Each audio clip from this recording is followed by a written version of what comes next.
नमस्कार विद्यार्थी मित्रांनो, गरीब व होतकरू मुलांसाठी एक सुवर्ण संधी आलेली आहे, ती म्हणजे अग्निपंख स्कॉलरशिप एक्झाम. तर या अग्निपंख स्कॉलरशिप एक्झाममध्ये कशा प्रकारे स्कॉलरशिप मिळणार हे आता आपण बघू. बघा, यामध्ये वर्ग पहिली ते चौथी फर्स्ट टू फोर्थ स्टँडर्डच्या विद्यार्थ्यांना 1,00,000पर्यंत स्कॉलरशिप मिळणार आहे. त्यानंतर 5th to 8th स्टँडर्ड म्हणजे 5वी ते 8वीचा जो विद्यार्थी आहे त्याला 2,00,000पर्यंत स्कॉलरशिप मिळणार आहे. आणि त्यानंतर 9वी ते 10वीचा जो विद्यार्थी आहे, स्टुडंट आहे, त्याला 5 ते 8 लाख रुपयापर्यंत स्कॉलरशिप मिळणार आहे. यामध्ये दिलं आहे 1,00,000 per year from class 11 to up to graduation, म्हणजे प्रत्येक वर्षी 1,00,000 मिळेल. आता तर हे तर झालं स्कॉलरशिप. आता याची नाही का ॲप्लिकेशन केव्हा करायचं आहे, फॉर्म केव्हा भरायचे हे डेट बघू आपण.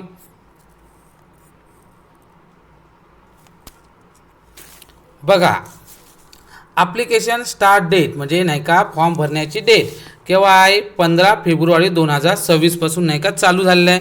लास्ट डेट ऑफ ॲप्लिकेशन नाही का लास्ट डेट म्हणजे किती तारखेपर्यंत भरायचं आहे, 31 मार्च 2026.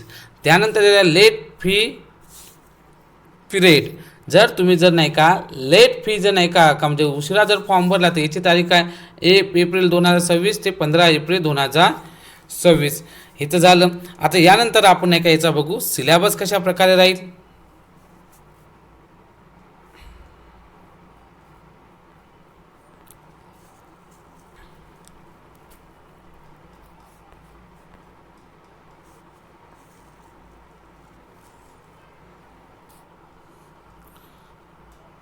बघा, यामध्ये नाही का तुम्हाला 2 पेपर राहील. पहिला राहील पेपर पहिला कोणता राहील, ॲप्टिट्यूड टेस्ट. मग यामध्ये काय राहणार, ऑब्जेक्टिव्ह टाईप म्हणजे MCQ या प्रकारे नाही का तुमचा पेपर राहील. याच्यासाठी तुम्हाला सिलेबस काय राहील, mathematics, reasoning, English, general knowledge आणि मराठी हा सिलेबस राहील. तर चला आता आपण बघू एक्झामचे स्वरूप कसे राहील. Exam paper structure. तर लक्षात ठेवा, यामध्ये नाही का 2 पेपर राहील. हा पहिला पेपर त्याला म्हणायचं कोणता, ॲप्टिट्यूड टेस्ट.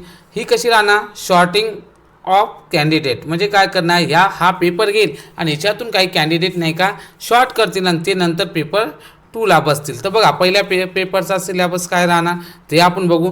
पहिले तर लक्षात ठेवा, पहिला पेपर हा MCQ पॅटर्न राहील. MCQ पॅटर्न यामध्ये सिलेबस एक मॅथमॅटिक्स राहील, त्यानंतर रिझनिंग राहील, त्यानंतर इंग्लिश राहील, जनरल नॉलेज आणि मराठी हा नाही का याच्यात नाही का सिलेबस राहील. त्यानंतर नाही का हा झाल्यानंतर याच्या आणि काय नाही, use only for short listing mark not add to final merit. मग याच्यातले काय करणार, काही विद्यार्थी शॉर्टलिस्ट काढणार आणि त्यांना त्यानंतर राहील पेपर दुसरा.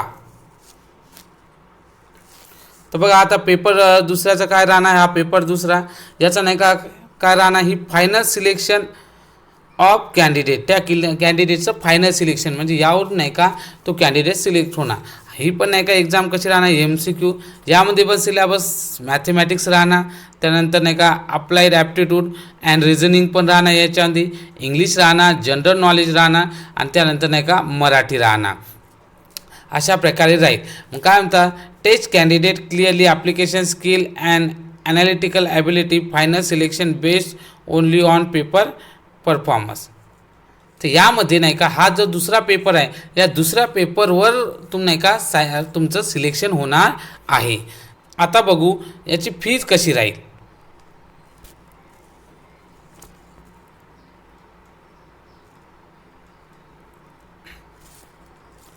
तर बघा एक्झामची फीज कशी राहील. जो पेपर 1 राहील क्लास 1 to 4 यांना राहील 385 रुपये. त्यानंतर क्लास 5 to 10 यांना राहील 485 रुपये. त्यानंतर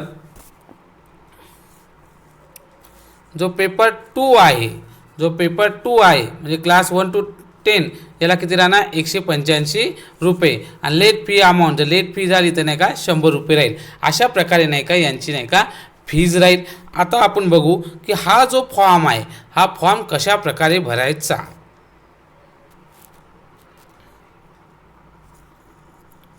तर बघा बेटा, इथे दिलेलं आहे कशा प्रकारे भरायचा. बघा यामध्ये काय म्हणतात की नाही का कृपया येणाऱ्या शैक्षणिक वर्षासाठी तुम्ही कोणत्या वर्गात शिकाल ते लिहा. म्हणजे येणाऱ्या म्हणजे समोरच्या वर्षासाठी तुम्ही कोणत्या वर्गात शिकता ते लिहायचं आहे या फॉर्ममध्ये. उदाहरणार्थ तुम्ही पहिल्या वर्गात असेल तर पुढील शैक्षणिक दुसऱ्या वर्गासाठी नाही का हा फॉर्म भरायचा आहे.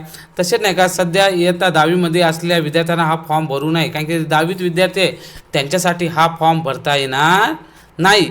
पण तुमचे मित्र मैत्रीण भाऊ बहीण असेल त्यांच्यासाठी हा फॉर्म नाही का जरूर भरता येईल. त्यानंतर समोरचा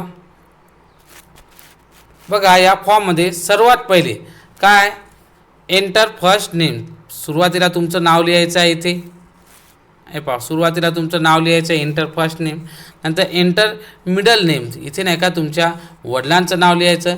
एंटर त्यानंतर लास्ट नेम, लास्ट नेम म्हणजे काय तुमचं नाही का सरनेम लिहायचं आहे, म्हणजे आडनाव लिहायचं आहे. समोर काय म्हणते class standard next academic year, पुढच्या वर्षी तुम्ही नाही का कोणत्या वर्गात जाणार. जसं पहिल्या वर्गाचा असेल तर दुसरा वर्ग टाकायचा, दुसरा वर्ग असेल तर तिसरा, हे इथे लिहायचं आहे. त्यानंतर येणाऱ्या वर्षाचा वर्ग निवडा, ज्या वर्गात तुम्ही जात आहे तर त्या वर्गाचा वर्ग निवडा. Select next year class division, इथं जर तुमच्या शाळेमध्ये जर सेक्शन असेल ABCD तर ते इथे राईट करायचं होतं. समोरचं हां, यानंतर तुम्ही कोणत्या बोर्डला, तर महाराष्ट्र स्टेट बोर्डला असेल तर महाराष्ट्र स्टेट बोर्ड लिहा, CBSEला असेल तर CBSEला लिहा.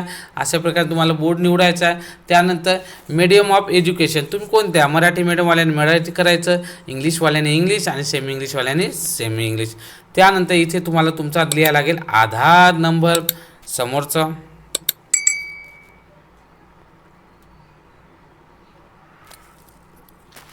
बघा, इथे लिहायला लागेल तुम्हाला स्कूलचं नेम, तुमच्या शाळेचं जे नाव आहे ते लिहायचं, स्कूलचं ॲड्रेस, कुठं राहता, काय कुठं आहे काय हे लिहायचं.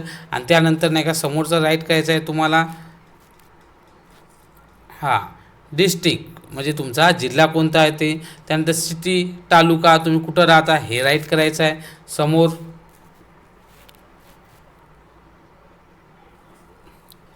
त्यानंतर पॅरेंट अँड गार्डियन्स डिटेल्स, म्हणजे तुमच्या पॅरेंटबद्दल नावबद्दल माहिती लिहायचं, तुमच्या पॅरेंटचं पूर्ण नाव, त्याचा नाही का ईमेल ॲड्रेस आहे तो आहे ईमेल ॲड्रेस इथं राईट करायचा.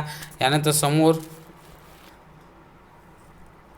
बघा, इथे तुम्हाला नाही का मोबाईल नंबर लिहायला लागेल. त्यानंतर अल्टरनेटिव्ह मोबाईल नंबर, म्हणजे 2 मोबाईल नंबर लिहायला लागेल. जर पहिला जर तुमचा लागला नाही किंवा मेसेज नाही गेले किंवा काही प्रॉब्लेम आला तर दुसरा नाही का तुमचा कामी पडेल. यानंतर समोर आहे एक्झाम फी, तर इथं तुम्हाला नाही का एक्झाम फी दिलेली आहे 385 आणि हे 485 रुपये.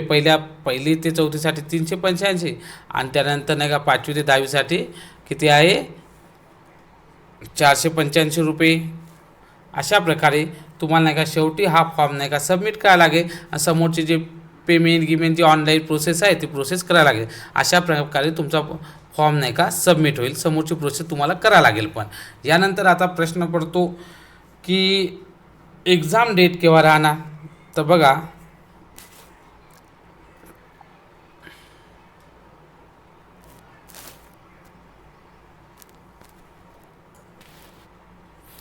इथे एक सांगायचं राहून गेलं होतं. तर जी तुमची जी फीज दिली आहे 1ली ते 4थी ते 5वी ते 10वी, तर या फीमध्ये नाही का तुमची एक्झामिनेशन फीज तर आहे आणि त्यासोबत तुम्हाला का स्टडी मटेरियल म्हणजे अभ्यासाचं मटेरियल पण मिळणार आहे. आता बघू आता याची डेट.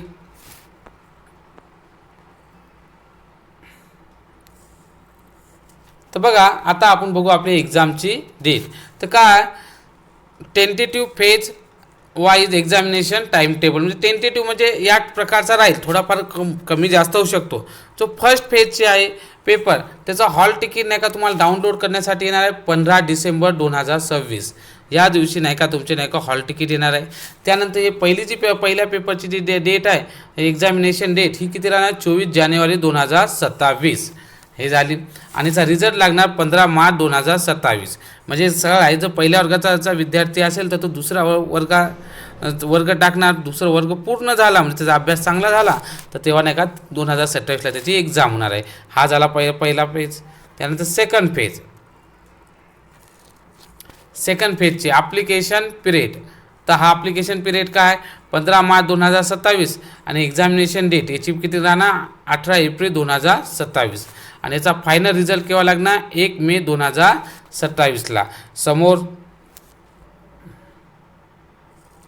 आणि जेव्हा 1 मे 2027ला नाही का याचा नाही का रिझल्ट लागेल, त्यानंतरच नाही का फायनल म्हणजे फायनल रिझल्ट आणि प्राईज जे प्राईज आहे, जे स्कॉलरशिप आहे, डिस्ट्रीब्युशन, डिक्लेरेशन, हे पण केव्हा होणार 1 मे असे 2027ला होणार आहे. तर अशा प्रकारे नाही का बेटा ही अग्निपंख डॉक्टर APJ अब्दुल कलाम यांच्या स्मरणार्थ ही जी फाउंडेशन आहे त्यांच्यातर्फे नाही का ही नाही का एक्झाम आहे. तर जे गरीब होतकरू मुलं आहे, ज्यांची खूप अभ्यास करायची इच्छा आहे, अशा मुलांनी नाही का जवळपास ज्या वर्गात जात आहे त्या वर्गाचा चांगल्या प्रकारे अभ्यास करावा आणि नाही का ही स्कॉलरशिप जी आहे ही स्कॉलरशिप पास व्हावे व आपल्या पालकांना मदत करावा. जर व्हिडिओ आपला आवडला असेल तर आपल्या चॅनल एकदा लाईक करा. असेच आपल्या चॅनलवर सर्व एज्युकेशनल व्हिडिओ आणि नाही का स्कॉलरशिपबद्दल पण माहिती मिळते. ओके बेटा, थँक्यू.